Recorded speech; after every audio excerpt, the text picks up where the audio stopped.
మా పందిరాట మొత్తం అవ్వక మా కుర్రోళ్ళంతా కలిసి బొమ్మ తెద్దామని బయలుదేరాము. మెండపేటలో బొమ్మలు బాగున్నాయన్నారని మేమైతే మెండపేటలు బయలుదేరిపోయాము. ఇక్కడికి వచ్చాక బొమ్మలు అయితే చాలా బాగున్నాయి కానీ బొమ్మలన్నీ ముందే బుక్ అయిపోయినాయి అంట. లాస్ట్ కి ఒక బొమ్మ అయితే ఉందన్నారు. అది కూడా చాలా చిన్న బొమ్మ ఉంది. బొమ్మ అయితే చాలా బాగుంది కానీ మా కుర్రోళ్ళకైతే ఈ బొమ్మ సరిపోదన్నారు. మళ్ళీ మేము రాజమండ్రి దగ్గర నావార్లో బొమ్మలు బాగున్నాయన్నారని అక్కడికైతే బయలుదేరిపోయాం. వెళ్లేదారులు గొర్రెలు కనిపించినాయి. వీటితో అయితే కొంతసేపు ఆడుకున్నాం. మా బొబ్బులు గారు దాన్ని చూసిన వెంటనే దూపుడు పోతు బిర్యానీ చేసేద్దాం, చాలా బాగుంటది అన్నాడు.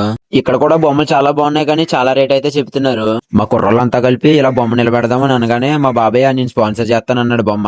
ఫైనల్ గా మేము అందరం కలిపి ఓ బొమ్మ అయితే సెలెక్ట్ చేసాము. ఆ బొమ్మను బయట పెడదామని తీసుకొస్తుంటే మీరు అంతా లేకండి మేమిద్దరం పట్టిపోతాం అన్నాడు మా బొబ్బులు గాడు. పట్టుకెళ్తాం అయితే పట్టుకెళ్ళాడు కానీ అక్కడైతే లేవట్లేదు బొమ్మ. నేను వెళ్ళి కొంచెం సాయం చేసి నిలబెట్టాను. మేము సెలెక్ట్ చేసిన బొమ్మ అయితే ఇదే. ఎలా ఉందో కామెంట్ లో చెప్పండి. మా బొమ్మ అయితే 5 అడుగులు. మా వ్యాన్ రావడానికి అయితే కొంచెం టైం పడుద్ది అన్నారు. ఈ లోపు మా బొబ్బులు గాడు అయితే వీడు సట్ట చింపేశాడు. చూడండి ఎలా నవ్వుతున్నాడు మళ్ళీ. ఇంతలోగా మా వ్యాన్ కూడా వచ్చేసింది. ఆ వ్యాన్ లో బొమ్మను ఎక్కించుకుని ఇంటికైతే వచ్చేసాము. ఇంటికి వచ్చాక మళ్ళీ ఆ బొమ్మ దింపేటప్పుడు ఒక కొబ్బరికాయ కొట్టి బొమ్మను అయితే లోపల పెట్టేసాము, ఎవరికి కనిపించకుండానే. ఈ రోజుకైతే ఇంతే. ఏదైనా ఉంటే నెక్స్ట్ వీడియోలో మాట్లాడుకుందాం. ఈ వీడియో నచ్చితే మాత్రం లైక్ చేసి మన అకౌంట్ సపోర్ట్ చేయడం మాత్రం మర్చిపోకండి.